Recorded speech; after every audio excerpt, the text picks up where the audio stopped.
Hola, auditorio del debate, muy buenas tardes, sean bienvenidos a esta edición de martes 19 de mayo, a su noticiero de El Debate. Vamos a comenzar con las noticias más puntuales y les platicamos que una jueza ha aplazado audiencia de Joaquín Guzmán López, esto por el caso de El Mayo Zambada. Y bueno, ya entrando de lleno, la justicia estadounidense ha modificado el calendario judicial de uno de los casos más emblemáticos contra el narcotráfico internacional. Esto debido a que una jueza federal en el estado de Illinois ha decidido reprogramar para el próximo 31 de agosto la esperada audiencia en contra de Joaquín Guzmán López, reconocido como uno de los líderes de la facción de los Chapitos e hijo del histórico fundador del cártel de Sinaloa, Joaquín El Chapo Guzmán. De acuerdo con la minuta oficial emitida por la magistrada Sharon Johnson Coleman, la comparecencia que originalmente estaba fijada para el próximo 1 de junio, pues ha sido postergada sin que se detallen públicamente las razones específicas de este cambio procesal. Esta decisión prolonga la expectativa sobre el futuro legal del acusado, quien se ha convertido en una pieza clave para desentrañar las complejas redes de corrupción y trasiego de drogas que operan entre Estados Unidos y México, marcando con ello un hito en la estrategia de desarticulación de organizaciones criminales transnacionales. El proceso judicial contra Guzmán López, que cuenta con 39 años de edad, pues dio un giro radical cuando el acusado decidió declararse culpable de múltiples cargos federales, incluyendo con ello narcotráfico a gran escala y participación activa en el crimen organizado. Durante sus comparecencias previas ante la Corte del Distrito Norte de Illinois, el hijo del Chapo no solamente aceptó su responsabilidad en la exportación de sustancias ilícitas, sino que también emitió una confesión que sacudió los cimientos del AMPA en México. Admitió haber secuestrado a Ismael en Mayo Zambada, el veterano y escurridizo ex socio de su padre. Según su testimonio, Guzmán López estuvo orquestando una elaborada trampa para privar de la libertad a Zambada y entregarlo directamente a las autoridades estadounidenses en un vuelo clandestino que aterrizó en El Paso, Texas, en el 2024 del mes de julio. Este audaz movimiento táctico no solamente representó la caída del último gran capo de la vieja guardia, sino que también supuso la rendición voluntaria de Guzmán López ante el gobierno de Washington, buscando presuntamente beneficios procesales. Joaquín Guzmán López se erigió como el segundo familiar directo del clan Guzmán en colaborar activamente con las autoridades de Estados Unidos, siguiendo los pasos de su hermano menor, Ovidio Guzmán López. En el plano internacional, bueno, en San Diego, California, lo que debió ser una jornada de oración y estudio, bueno, se transformó en una escena de horror en el barrio de Claremont, en San Diego. Alrededor de las 11:41 de la mañana, múltiples ráfagas de disparos rompieron el silencio en el centro islámico de San Diego, la mezquita más grande del condado y un pilar fundamental para la comunidad local. Los primeros reportes de un tirador activo movilizaron de inmediato un contingente masivo del Departamento de Policía de San Diego, que en solo 4 minutos llegó al lugar para intentar neutralizar la amenaza. Brian Sánchez, un joven que reside frente al recinto religioso, estuvo relatando haber escuchado una secuencia escalofriante de disparos. Primero 5 o 6 balazos, seguidos de 2 ráfagas de 10 disparos cada una, y finalmente 4 tiros antes de que las sirenas de la policía estuvieran dominando el ambiente. Una vez que la policía logró asegurar el área y neutralizar la amenaza, el jefe de policía de San Diego, Scott Wall, confirmó la magnitud de la tragedia. El saldo oficial es de 5 personas fallecidas, 3 hombres adultos que se encontraban en el lugar y los 2 presuntos atacantes. Imágenes captadas en la escena estuvieron mostrando a agentes fuertemente armados escoltando a grupos de fieles, incluidos niños que caminaban tomados de los hombros en un intento desesperado por evacuar el edificio que también alberga la escuela Al-Rashid.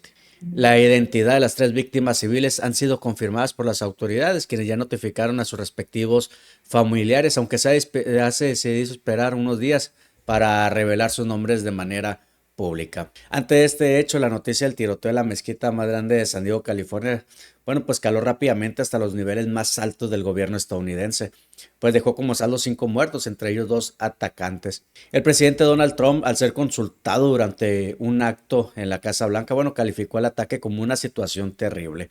El mandatario estuvo asegurando haber recibido actualizaciones preliminares sobre el suceso y afirmó que su administración estará examinando el asunto con gran detenimiento para poder comprender las circunstancias que permitieron tal tragedia. Trump anunció que el director del FBI, Kash Patel, será el encargado de ofrecer una sesión informativa detallada sobre el hecho, subrayando la importancia que el gobierno federal otorga a este caso, que ya es investigado como un posible crimen de odio racial. La participación del FBI desde los primeros minutos del despliegue en Claremont evidencia la gravedad institucional del atentado. El ataque ha provocado una respuesta coordinada entre líderes de diferentes espectros políticos. El gobernador de California, Gavin Newsom, manifestó estar en constante comunicación con las fuerzas del orden de San Diego para poder asegurar que la zona fuera evacuada de manera segura y se brindara el apoyo necesario a las víctimas. Por su parte, el alcalde de San Diego, Todd Gloria, reiteró su compromiso de trabajar activamente para proteger a la comunidad y asegurar la zona tras la neutralización de los atacantes. Y continuando con este caso, ¿no? Lo que inicialmente fue reportado como un tiroteo masivo, pues ha tomado un matiz pues mucho más oscuro tras el hallazgo de pruebas documentales clave en el atentado de una mezquita en San Diego. Durante los registros posteriores al ataque en el centro islámico de San Diego, la madre de uno de los tiradores de 17 años entregó a la policía una nota del suicidio redactada por su hijo. Según el jefe de policía Scott Wall, el contenido de esta carta es explícito.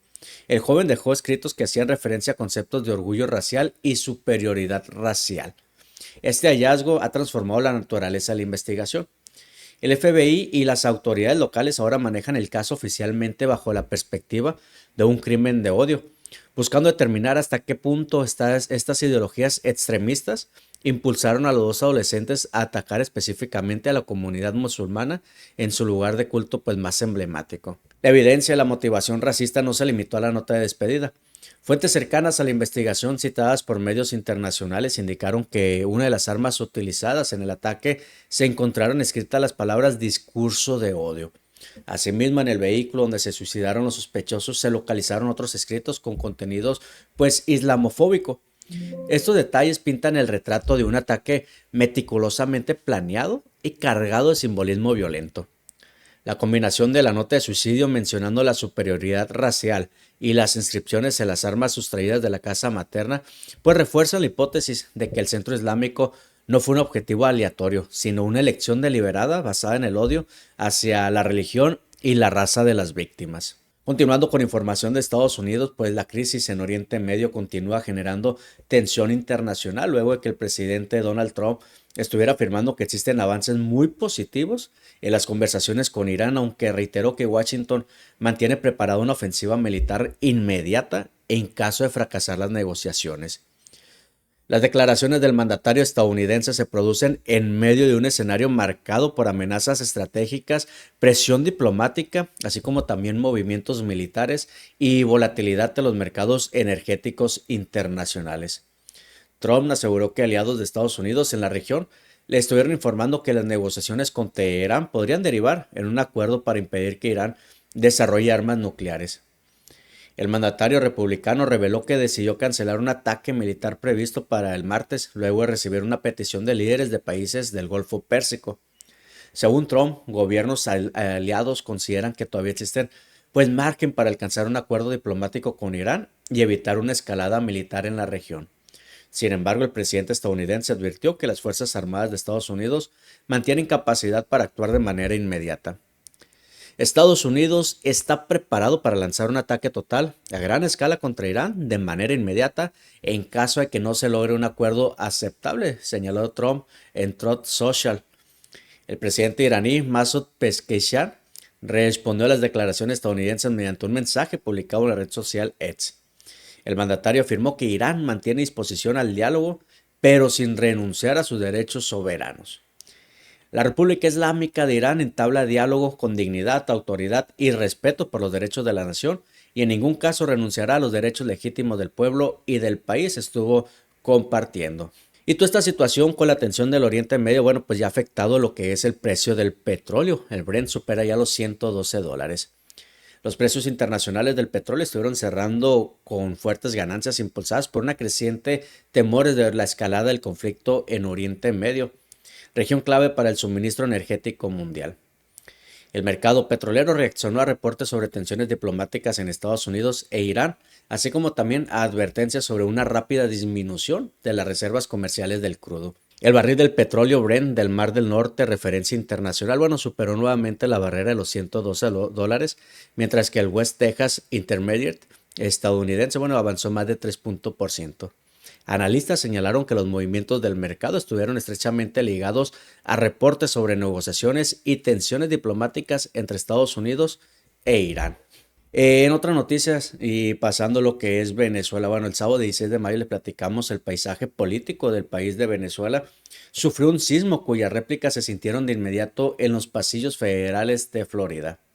Alex Saab, el empresario colombo-venezolano, que alguna vez fue aclamado como un héroe de la patria e hijo pródigo de la revolución bolivariana, bueno, aterrizó en el aeropuerto de Opaloca, en el condado de Miami-Dade, escoltado por agentes federales de los Estados Unidos. Este traslado, calificado oficialmente por Caracas como una deportación, pone fin a años de protección diplomática y batallas legales transatlánticas, situando al principal operador financiero del chavismo frente a la justicia estadounidense.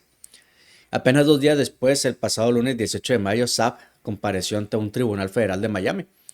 En una audiencia cargada de simbolismo, una jueza le leyó los cargos que han perseguido a su sombra durante casi una década: conspiración para lavar dinero y ocultar el origen de fondos vinculados a tramas de corrupción en Venezuela. El hombre que inició su carrera vendiendo llaveros promocionales en Barranquilla y que ascendió hasta los círculos más íntimos del poder en Caracas, pues ahora se enfrenta a una acusación por el desvío de hasta 350 millones de dólares a través del sistema de control cambiario venezolano. Saab renunció a su derecho a un juicio rápido, marcando el 24 de junio como la fecha más próxima para su comparecencia formal. Mientras tanto, las autoridades sanitarias de Rumania han confirmado un caso de antivirus en el país, aunque aclararon que no guarda relación con el brote registrado a bordo del crucero MV Ondius, incidente que provocó alarma internacional tras dejar 3 personas fallecidas. Según publicado por la agencia Xinhua, el anuncio fue realizado por el Instituto Nacional de Salud Pública de Rumania, el cual detalló que el contagio corresponde a una cepa específica detectada en Europa y distinta al virus Andes, variante identificada en el brote ocurrido en el crucero con bandera neerlandesa. El organismo sanitario rumano enfatizó que el caso confirmado no tiene conexión con el brote reportado recientemente en el crucero MV Ondius.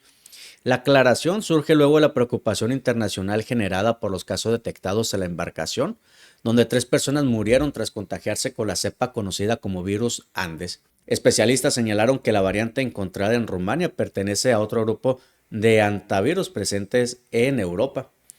La Dirección de Salud Pública del Condado de Arad informó que el paciente diagnosticado permanece hospitalizado y bajo supervisión médica constante. De acuerdo con los primeros análisis serológicos, se trata de una infección crónica que posiblemente fue adquirida durante una hospitalización previa del paciente en una institución psiquiátrica. Pues en ese sentido, ¿en verdad hay riesgo de una pandemia? Bueno, pues han confirmado un caso mortal de antivirus en lo que es Estados Unidos. La preocupación por el antivirus volvió a intensificarse en Norteamérica luego que autoridades sanitarias de Colorado confirmaran el primer caso mortal en territorio estadounidense en medio del seguimiento internacional por los contagios detectados semanas atrás en el crucero MV Ondius. El fallecimiento corresponde a un hombre que no tuvo relación directa con los pasajeros del barco que partió desde Argentina, situación que llevó a las autoridades a ampliar las investigaciones sobre el origen del contagio. El Departamento de Salud Pública y Medio Ambiente de Colorado estuvo informando que el caso ya es analizado para poder determinar cómo estuvo ocurriendo la exposición al virus.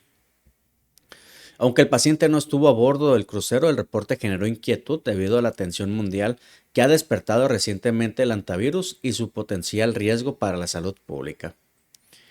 De acuerdo con el comunicado oficial, las autoridades estuvieron recordando que durante esta temporada es relativamente frecuente la aparición de casos asociados a la cepa detectada en la región, aunque insistieron en mantener también medidas de vigilancia epidemiológicas para poder evitar nuevos contagios. La alarma internacional comenzó casi un mes cuando el crucero MV Ondius salió de Argentina con alrededor de 150 pasajeros. Días después, el capitán estuvo informando, en ese momento descartó sobre la muerte de un hombre a bordo y bueno, descartó que existiera un riesgo sanitario importante para el resto de los viajeros. Con el paso de las semanas, las investigaciones sanitarias relacionadas con el barco incrementaron la atención sobre posibles contagios de antivirus. ¿En verdad cree usted que se haya venido una pandemia? Déjenos comentarios aquí qué opina al respecto sobre esta situación que está causando ya el antivirus y el pánico que puede estar logrando causar. Mientras tanto, ya en información de México, precisamente en Puebla, el asesinato de 10 personas en el municipio de Tehuitzingo mantienen abiertas pues diversas líneas de investigación, aunque autoridades ministeriales han apuntado principalmente hacia un conflicto familiar. El principal sospechoso del multihomicidio ocurrido en la comunidad de Tlaxcalapa sería uno de los hijos de la familia atacada, quien presuntamente habría actuado como represalia tras haber sido internado en un anexo para tratar problemas de adicciones. La masacre en Puebla registrada durante la madrugada del domingo al interior de un rancho de la Mixteca poblana, dejó un saldo de 6 integrantes de una familia asesinados, además de 4 trabajadores del lugar. Hasta la noche de ayer lunes, el presunto responsable no había sido detenido por las autoridades. El caso ha generado conmoción en distintos municipios del estado debido a la magnitud del crimen y a la posibilidad de que se trate de un episodio extremo de violencia intrafamiliar, una de las principales hipótesis que sigue la Fiscalía General del Estado. De acuerdo con reportes preliminares filtrados durante las indagatorias, el presunto responsable sería uno de los hijos de los propietarios del rancho donde ocurrió el ataque armado. Las investigaciones señalan que el sospechoso mantenía conflictos con sus familiares relacionados con su historial de adicciones y con un supuesto internamiento en un centro de rehabilitación. El hombre aparece en un video difundido en redes sociales cuya fecha de grabación no ha sido confirmada oficialmente. En dicha grabación acusa directamente a sus padres de haber influido en sus problemas de alcoholismo y drogadicción.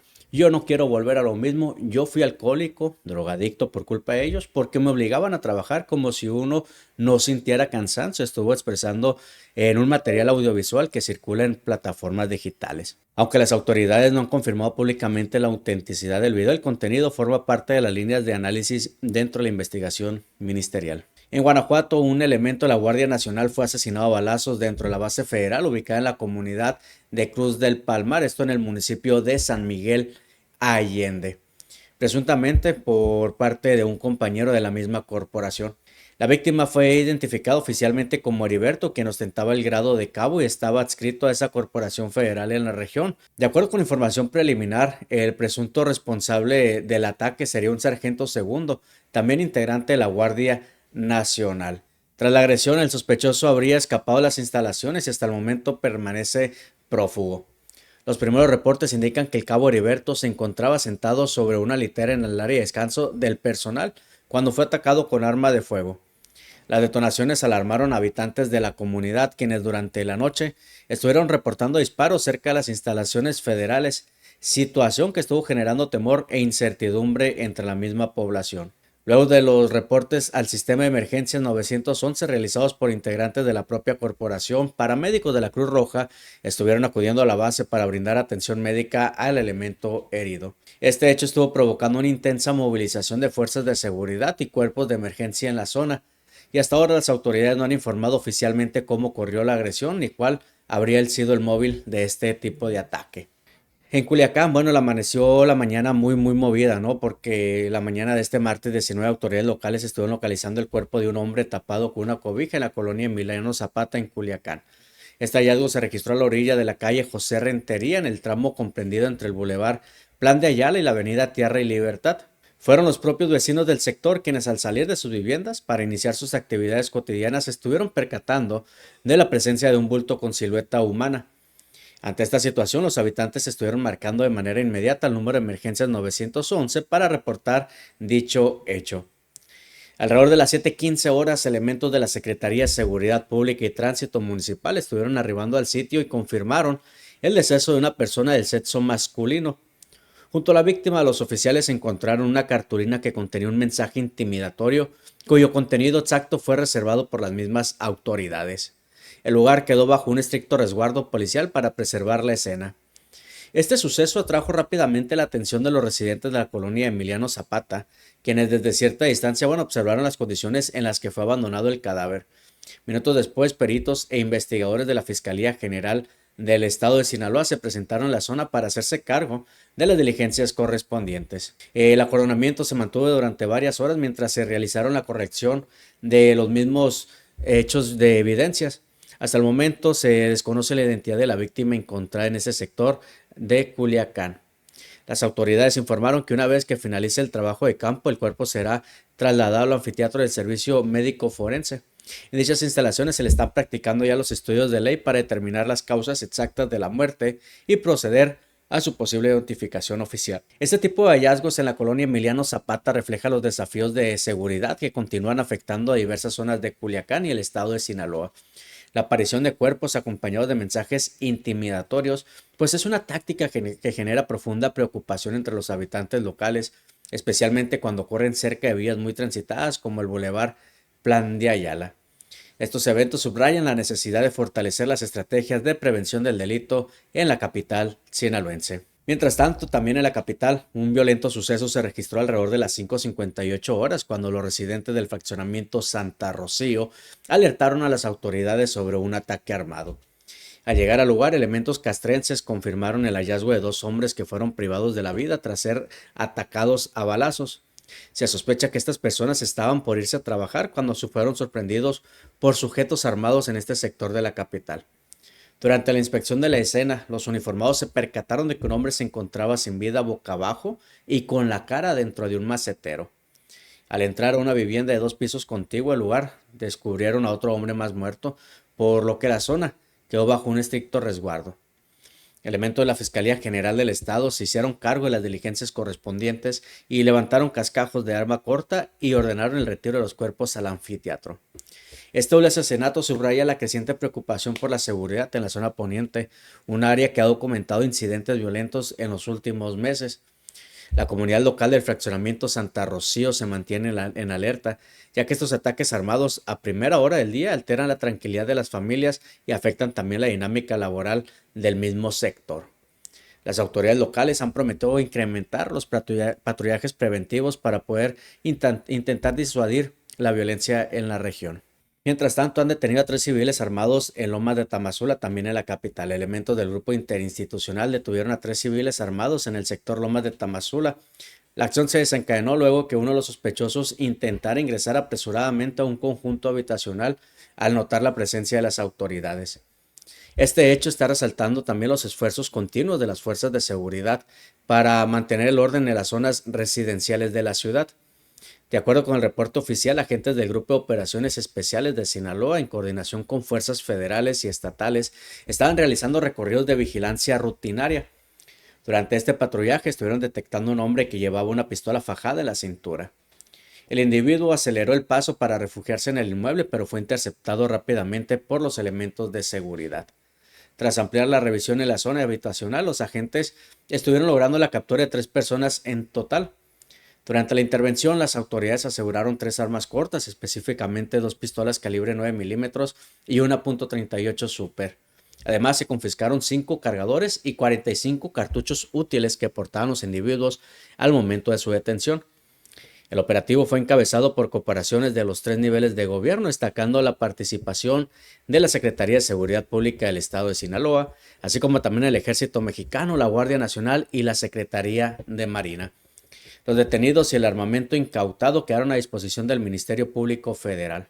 Esta autoridad estuvo continuando con las investigaciones correspondientes para poder determinar las posibles relación de los implicados con otros hechos delictivos registrados en la capital de Sinaloa.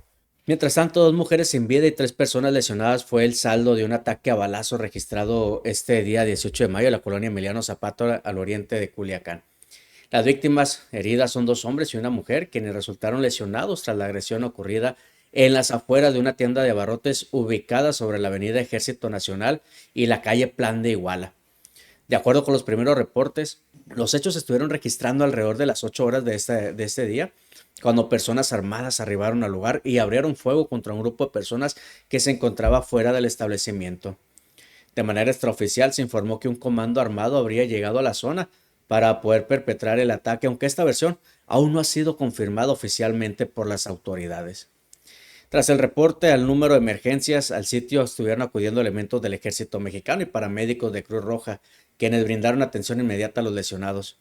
2 hombres y una mujer heridos por impacto de bala fueron trasladados a distintos hospitales para recibir atención médica especializada.